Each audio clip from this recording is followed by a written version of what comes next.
Halo semuanya, Assalamualaikum warahmatullahi wabarakatuh. Kali ini kita akan belajar mengenai fungsi analitik. Tapi sebelum sampai ke fungsi analitik dan nantinya ada fungsi harmonik juga ya, ada 4 tahapan yang harus kita pelajari bersama dulu. Yang pertama adalah fungsi variabel kompleks, kemudian limit, kontinuitas dan turunan, baru yang terakhir adalah fungsi analitik dan fungsi harmonik. Kita mulai saja dari fungsi variabel kompleks. Jika selama ini teman-teman sudah mengetahui bahwa ada fungsi bernilai real, ya fungsi dari real ke bilangan real ya, seperti fx sama dengan 2x, fx sama dengan x kuadrat, dan seterusnya, maka ada juga fungsi dengan variabel bilangan kompleks. Fungsi ini memetakan, asumsikan saja fungsinya f ya, dia memetakan bagian atau himpunan bagian dari himpunan bilangan kompleks ke bilangan kompleks juga. Biasanya disimbolkan dengan FZ atau W. Khusus penjelasan kali ini dan kedepannya kita akan sering menggunakan simbol W dan FZ. Di sini karena fungsi F itu dipetakan dari himpunan S, maka S dikatakan sebagai domain dari fungsi F. Fungsi F yang tadi dari S ke C tadi itu dapat ditulis juga dari W ke Z karena fungsinya berbentuk W sama dengan FZ.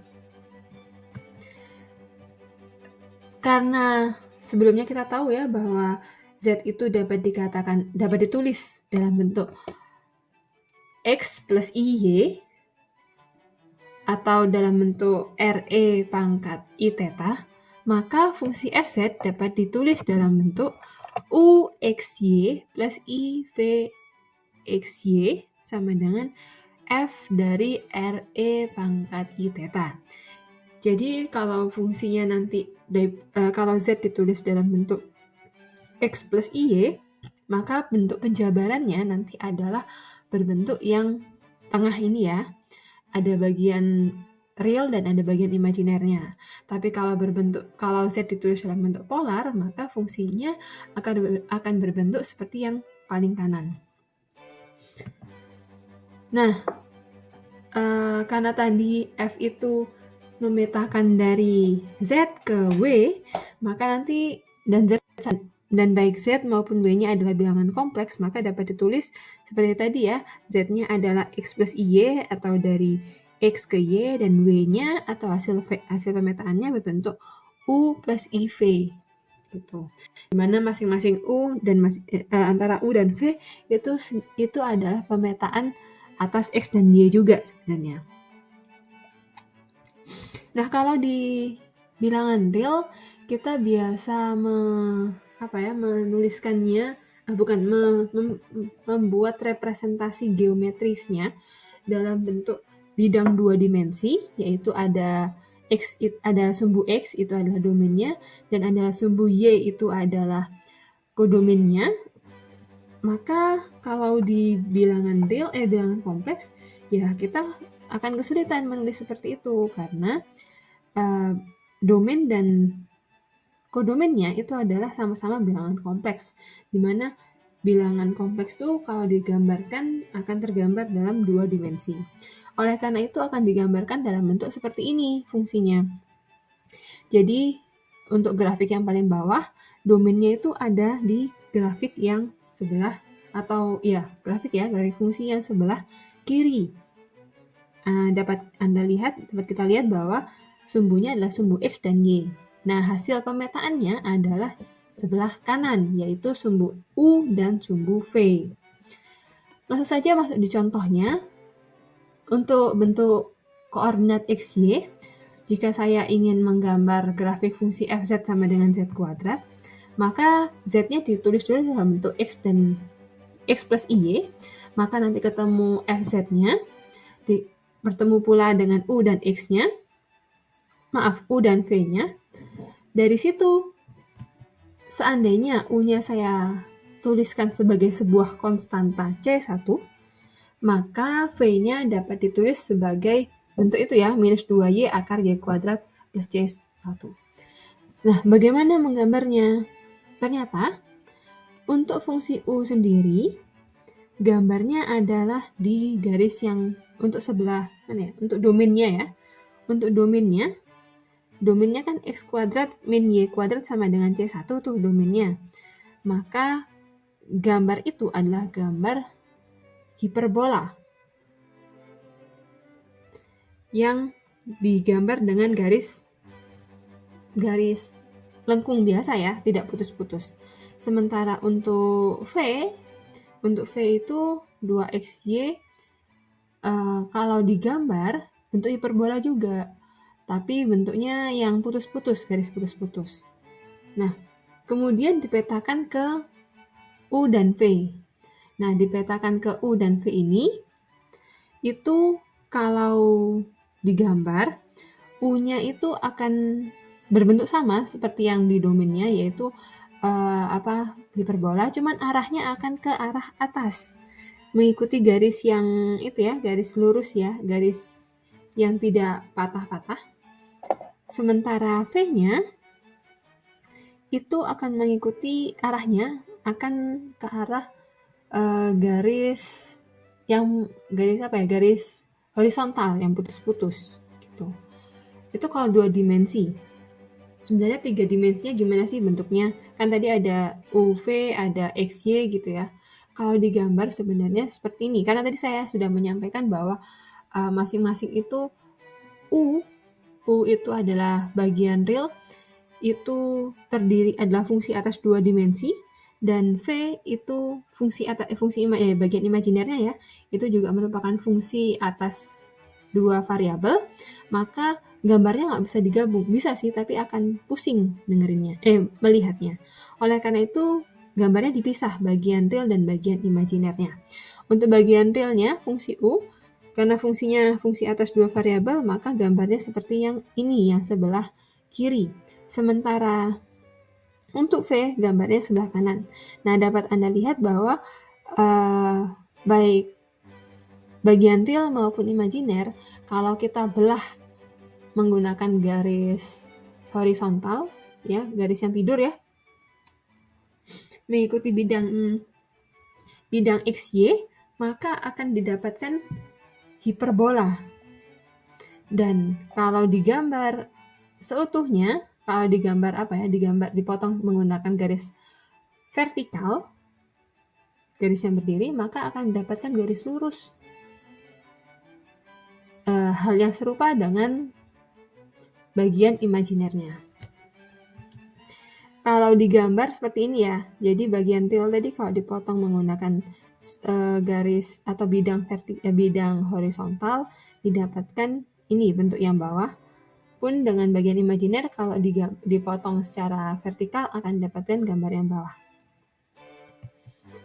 Selanjutnya untuk bentuk polar, dengan fungsi yang sama tadi, dipecah menjadi bentuk polar, maka akan didapatkan grafiknya seperti ini. Lebih sederhana, tidak seruwet tadi, karena di sini domainnya dibatasi. Dan namanya juga bentuk polar ya. Bentuk polar tidak menggunakan variabel X dan Y, tapi yang digunakan adalah radius dan derajatnya, derajat kemiringan vektornya. Nah, kalau misalkan di domainnya hanya 1/4 lingkaran, maka nanti kalau dikuadratkan ya jadinya setengah lingkaran. Sederhana itu saja. Selanjutnya kita akan membahas mengenai limit. Nah, limit ini mirip-mirip sama limit di bilangan real ya. Definisinya artinya ya kalau ditulis seperti itu, limit fz untuk z mendekati z0 adalah w0. Artinya untuk setiap epsilon positif ada delta positif, sehingga jika z-nya berada di dalam jika z0 ini limit fungsi f di z0 ya, sehingga yang jadi jadi bintangnya, jadi pembahasan utama adalah z0.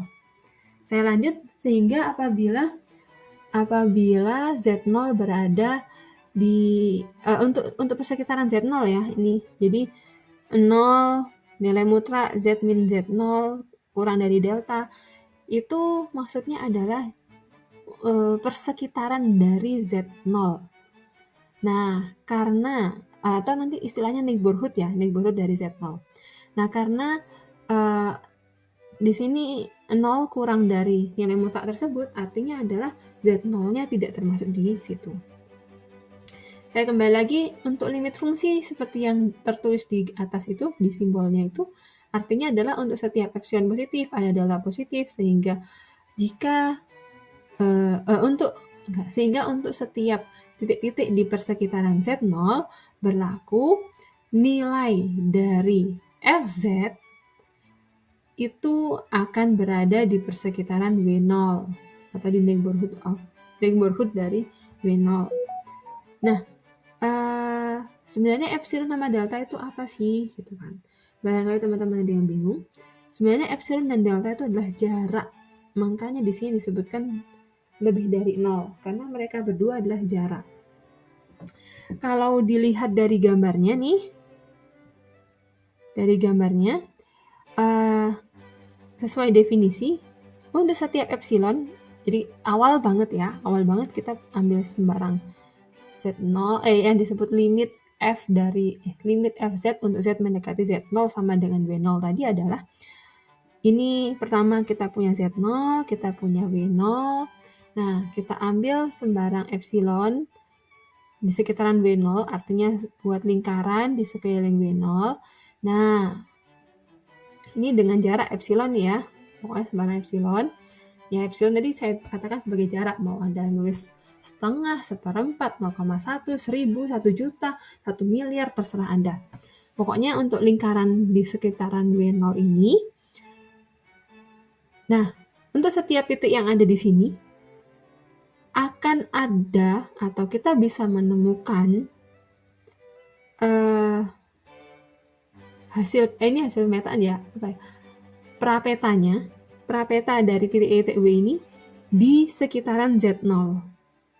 Jadi kalau titik W-nya di sini pasti ada titik asalnya, yaitu titik Z, di mana titik Z ini ada di sekitaran Z0.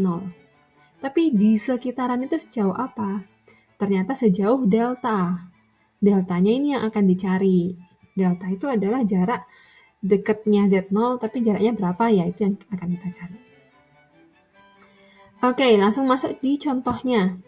Tadi kan sesuai definisi untuk setiap epsilon ada delta. Artinya, untuk soal ini, cara menunjukkan nilai limit tersebut adalah kita ambil dulu sembarang epsilon sesuai dengan definisi tadi ya, untuk sembarang epsilon positif. Nah, ambil dulu epsilon.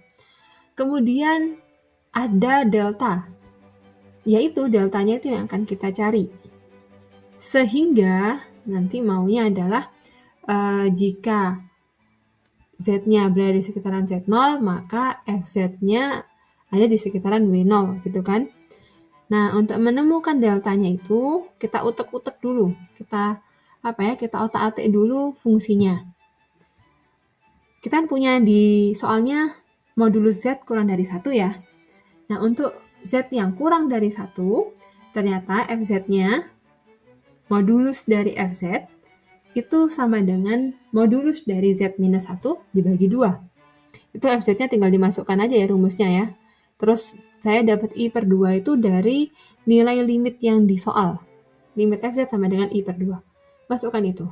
Ya, kita punya ya bahwa ternyata nilai mutlak modulus dari Fz minus I/2 itu sama dengan modulus Z minus 1 dibagi 2. Langkah selanjutnya adalah kalau kita pakai definisi tadi yang ada sehingga bla bla bla bla dan seterusnya itu, nah itu bisa dipakai di sini. Yang paling akhir dari bentuk pertidaksamaan tadi ya, kalau Anda melihat soalnya kembali, paling terakhirnya itu adalah ini, modulus dari Fz dikurangi I/2. Ternyata itu nanti kurang dari, kalau kita buat dia kurang dari epsilon, maka kita dapatkan modulus dari Z minus 1 itu kurang dari 2 epsilon. Nah, yang diinginkan adalah untuk Z-nya yang mendekati 1 ya. Jadi yang di bawah limit itu kan ditulisnya Z, terus habis itu tanda panah 1 ya, artinya Z mendekati 1. Nah, menurut definisi, kalau dibuat dalam bentuk epsilon delta, definisi epsilon delta, maka deltanya itu harusnya berada di sebelah atau menemani modulus dari Z dikurangi 1. Karena soalnya di situ Z-nya mendekati 1 ya. Karena tadi dari hasil penghitungan kita tahu bahwa modulus Z minus 1 itu yang diinginkan kurang dari 2 epsilon, maka dapat kita pilih deltanya kurang dari 2 epsilon. Sehingga nanti didapatkan untuk Z yang berada di sekitaran 1 ya, atau 0 modulus dari Z minus 1 itu kurang dari lebih besar dari 0 tapi kurang dari delta, atau dengan kata lain kurang dari 2 epsilon tadi, karena deltanya kita pilih 2 epsilon, maka nanti modulus dari Fz dikurangi I per 2 kurang dari epsilon. Nah, jadi pembuktiannya cukup sampai sini. Kita pilih sembarang epsilon lebih dari 0 yang ada di langkah pertama. Kemudian pilih deltanya kurang dari 2 epsilon seperti di langkah nomor 4. Sehingga nanti ditemukan bentuk yang ada di baris paling bawah. Gambarnya seperti ini. Jadi kalau misalkan kita pilih kita pilih deltanya kurang dari 2 epsilon. Di situ epsilonnya kita pilih sembarang dulu ya. Epsilonnya yang ada di sekitaran I per 2, maka nanti kita bisa untuk delta yang kurang dari 2 epsilon yang sama seperti yang di bawah, maka nanti titik-titiknya ada di maksudnya hasil pemetaannya akan ada di sekitaran I per 2. Tapi jangan lupa dengan persyaratan bahwa modulus dari Z itu harus kurang dari 1. Makanya di atas yang gambar di sumbu XY, di situ ada 2 lingkaran yang beririsan. Karena lingkaran yang satu adalah menandakan modulus Z kurang dari 1, yang satunya lagi menandakan bahwa modulus dari Z minus 1 itu harus kurang dari 2 epsilon. Limit sudah kita pelajari, sekarang kita mempelajari mengenai kontinuitas dan turunan. Kalau kontinu syaratnya hanya ada 3, yaitu yang pertama limitnya ada, nilai Fz0, ini kontinu di Z0 ya, terus nilai fungsinya ada, dan nilai limitnya harus sama dengan fungsinya. Kalau kontinu itu sebenarnya bayangannya itu kalau di garis bilangan real ya, di fungsi bilangan real, bayangannya itu seperti jalan tol gitu loh. Halus, lembut, tidak ada jeglongan, tidak ada lubang, atau tidak ada jurang juga di tengah-tengah jalan. Sementara fungsi yang tidak kontinu itu ya tengah-tengahnya ada lubang lah, atau ada jurang, atau ada tanjakan, bukan tanjakan sih, tebing, dan seterusnya. Nah, untuk fungsi yang dapat diturunkan, turunan fungsi, baik di bilangan real maupun di bilangan kompleks itu sama. Syaratnya adalah fungsi f memiliki turunan di Z0 jika f-nya kontinu di Z0. Jadi itu syarat utamanya sih. Definisinya adalah sebagai berikut. Silahkan dibaca sendiri. Langsung saja masuk di contoh turunannya. Seperti di kalkulus kok. Jadi kalau saya punya Fz-nya sama dengan Z-1 per 2Z per 1, turunannya mirip juga dengan di kalkulus. Pastikan dulu bahwa pembilang dan penyebutnya dapat diturunkan dulu, dan penyebutnya tak nol, karena pembilang dan penyebutnya sama-sama polinom ya, dan polinom itu dapat diturunkan, sementara yang bawah penyebutnya tidak nol, maka kita gunakan rumus turunan dari U per V sama dengan U aksen V minus V aksen U per V kuadrat. Dengan segala macam perhitungan, maka kita dapatkan turunan dari Fz itu adalah ya yang itu. Dapat dibaca sendiri. Sementara syarat suatu fungsi dapat diturunkan. Jadi gini, tidak semua fungsi dapat diturunkan. Tapi kalau misalkan fungsi bilangan real ya kita udah biasa mungkin ya, dari SMA sudah sering mempelajarinya. Tapi kalau di bilangan kompleks gimana? Ternyata untuk dapat diturunkan, suatu fungsi harus memenuhi syarat-syarat tertentu. Syaratnya adalah sebagai berikut. Sebelum ngomongin syarat, ngomongin ada dulu yang namanya teorema Cauchy-Riemann. Saya mengambil dari buku secara langsung. Jadi, saya alih bahasakan langsung ya. Di teorema ini, karena ini fungsinya bilangan kompleks, maka fungsi f harus dipecah dulu menjadi bagian real dan imajiner. Tidak dalam bentuk polar ya, tapi dalam bentuk koordinat x, y. Jadi nanti fz-nya sama dengan u plus iv. Kemudian pastikan bahwa ini harus memastikan dulu. Pastikan dulu bahwa turunan f di Z0 itu ada. Jadi ya, ini belum, kita tidak membicarakan beneran ada turunannya apa enggak ya gitu. Kita tidak membicarakan ini. Teorema Cauchy-Riemann ini hanya membuktikan. Bukan bicarakan tapi membuktikan. Membuktikan bahwa turunan dari f itu memang ada di Z0. Dan turunannya berbentuk apa gitu. Supaya nanti ada soalnya. Jadi Anda dapat melihat di buku-buku bahwa buktikan bahwa turunan f di di 1 adalah ini, seperti itu misalkan. Nah, membuktikannya menggunakan teorema Cauchy-Riemann. Akan beda cerita dengan kalau soalnya apakah fungsi f ini memiliki turunan di 1, di z sama dengan 1. Nah, itu nggak tahu, itu yang harus dicek nanti. Tapi di teorema Cauchy-Riemann hanya menyatakan bahwa turunannya untuk menyatakan, untuk membuktikan bahwa memang turunannya f itu ada di Z0. Nah, pembuktiannya ini teoremanya mengatakan seperti tadi, pastikan dulu bahwa turunan f itu memang ada di Z0. Kemudian, kalau memang sudah ada turunannya, nah, untuk mencari turunannya, teorema ini hanya mengatakan bahwa nanti turunan pertama dari U atas X itu akan sama dengan turunan pertama dari V atas Y, dan UY itu sama dengan minus VX. Dengan demikian nanti F aksen Z0 itu sama dengan UX plus IVX. Nah, ini digunakan untuk apa sih sebenarnya? Selain untuk membuktikan, ternyata juga digunakan untuk mencari titik singular.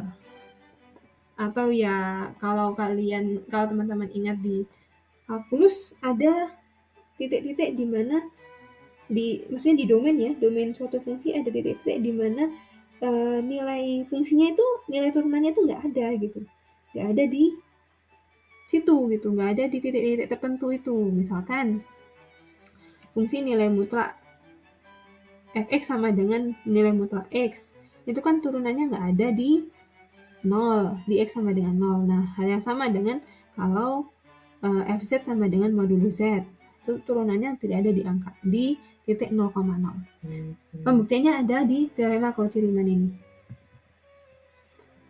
Ini ya, jadi dia hanya membuktikan, bukan memastikan keberadaannya. Selanjutnya, gimana cara memastikan memang ada atau tidak di titik turunannya di titik tersebut? Kita gunakan syarat cukupnya. Saya masih mengutip dari buku. Teoremanya mengatakan Fz itu akan ada turunannya di sekitaran Z0, sekitaran Z0. Dan misalkan Fz itu punya turunan di sekitaran Z0. Kemudian misalkan yang pertama adalah turunan pertama dari U dan V atas X dan Y, berarti UV dan UV, UX, UX, UY, VX dan VY itu adalah ya ada dan juga kontinunya hanya ada saja. Jadi pastikan bahwa UX, UY, VX dan VY itu ada turunannya. Jadi mereka ada, fungsinya itu ada di persekitaran Z0. Terus yang kedua, pastikan mereka memenuhi persamaan Cauchy-Riemann. Nah, kalau dua persyaratan ini terpenuhi, maka turunan di Z0 itu pasti ada. Dengan rumus seperti itu. Oke, untuk contoh-contohnya nanti teman-teman bisa melihat dari buku saja ya. Langsung yang terakhir adalah fungsi analitik dan fungsi harmonik. Fungsi analitik itu adalah fungsi yang dapat diturunkan di setiap titik di persekitaran Z0. Itu kalau F dikatakan fungsi analitik di Z0 ya. Kalau dikatakan F analitik di himpunan buka. Himpunan buka seperti apa? Silakan nanti dicari sendiri. Maka nanti definisinya adalah F dapat diturunkan di semua titik di himpunan buka tersebut. Nah, kalau misalkan pernyataannya adalah F adalah fungsi analitik dimanapun, ya berarti nanti F itu dapat diturunkan dimanapun di sepanjang domainnya, seperti itu. Sementara fungsi harmonik ini mengatakan bahwa fungsi tersebut dikatakan fungsi harmonik jika turunan kedua atas X ditambah turunan kedua atas Y itu sama dengan 0. Artinya HXX plus HYY itu sama dengan 0. Langsung saja masuk di contohnya. Contohnya adalah sebagai berikut, misalkan FZ-nya seperti itu, Z kuadrat ya, seperti yang di contoh awal sekali. Maka nanti kita cari UX dan UY, VX, dan VY-nya. Ternyata mereka fungsi-fungsi U dan V-nya ini memenuhi persamaan Cauchy-Riemann. Karena memenuhi persamaan Cauchy-Riemann, di samping itu fungsi turunan pertamanya ya, kontinu semua, dimanapun, maka F adalah fungsi analitik. Dalam hal ini analitik dimanapun. Kemudian, karena kita coba turunkan 2 kali, U-nya atas X dan 2 kali juga atas Y, ternyata kalau dijumlahkan hasilnya 0. Wah, kalau seperti ini artinya U adalah fungsi harmonik. Dan dengan cara yang sama, V juga merupakan fungsi harmonik. Dan ternyata, secara umum, berdasarkan teorema, kalau Fz-nya itu adalah fungsi analitik di sepanjang domainnya, maka fungsi komponennya, yaitu U dan V-nya, adalah fungsi yang harmonik di domainnya. Oke, sekian penjelasan tentang fungsi analitik. Kalau ada pertanyaan, silakan tanyakan secara langsung via chat atau bertemu secara langsung ya. Terima kasih sudah mendengarkan. Wassalamualaikum warahmatullahi wabarakatuh.